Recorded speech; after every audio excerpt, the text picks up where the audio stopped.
ঐতিহ্যবাহী শৈব তীর্থ জল্পেশের skywalk virtually উদ্বোধন করলেন রাজ্যের মুখ্যমন্ত্রী মমতা বন্দ্যোপাধ্যায়।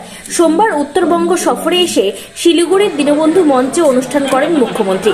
সেই অনুষ্ঠান মঞ্চ থেকে ভার্চুয়ালি উদ্বোধন করেন ঐতিহ্যবাহী জল্পেশ মন্দিরের স্কাইওয়াক।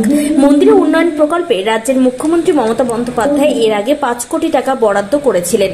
আর সেই টাকার মধ্যে প্রায় 3 কোটি টাকা ব্যয়ে নতুনভাবে পুণ্যার্থীদের জন্য স্কাইওয়াক নির্মাণ কাজ শুরু হয়। প্রায় 3 বছর ধরে সেই কাজ করার পর অবশেষে সোমবার তার উদ্বোধন করা হয়। এদিন ভার্চুয়ালি তার উদ্বোধন করেন খোদ রাজ্যের মুখ্যমন্ত্রী মমতা বন্দ্যোপাধ্যায়।